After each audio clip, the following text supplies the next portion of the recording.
The minister, in her knee-jerk reaction, have announced some things that she suggests will change the realities that we face, one of which is a $1 billion breakfast plan. If we look into the numbers, we will recognize that the proposal of $1 billion for 69,000 students over 190 days is only $76 per day. To do the research this morning, I tried to find something for $76. Can you indicate it? Now, I have two things here, and both of them are not 76. Each of them, in and of itself, covers 76. In Parliament, when the announcement was made, I asked the minister what was, well, it's one at a time, so don't make it look like they're getting two things. In Parliament, I asked the minister what was the nutritional benefit that she expected from this allocation. Sounds not at $1 billion. She said 33% of their daily caloric requirement. There's no way in Jamaica that $76 can carry the daily caloric, 33% of the caloric intake necessary for our students.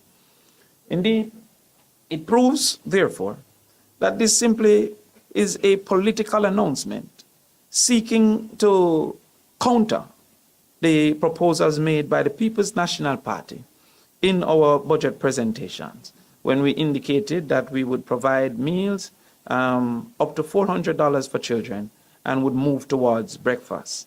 Nowhere in the budget presentations, nowhere in the budget was there an indication of an increased allocation of this $1 billion.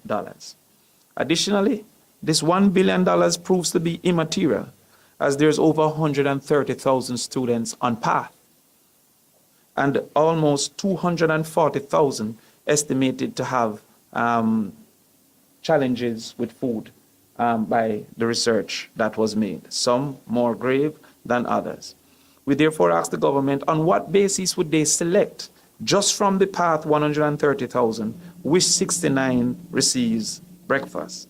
And additionally, on what basis do they perceive that $76 is sufficient? The minister then went on a media campaign to suggest that she's putting in reading as a mandated part for grade 1 and grade 3. This is a redundant mandate, as reading has already been a central part of the curriculum. It is already included in the National Standards curriculum, therefore showing a general unfamiliarity with the existing policies of the government. Additionally, the proposal put forward by the minister seemed not to understand the results and data that currently exist. I claim to show that in the last multiple years, the problem isn't reserved to grades 1 and 3, which is what the minister indicated, that she would mandate reading from grades 1 to 3. I draw your attention to the PISA report in 2020. This is an international literacy report on Jamaica.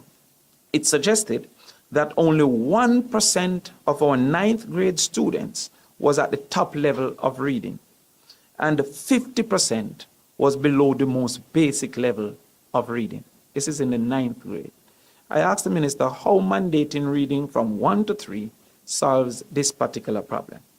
I then started to analyze by looking back at the grade 4 literacy results for that particular 9th grade, which should have been 2018. The grade 4 literacy results suggested in 2018 that it was 83% mastery.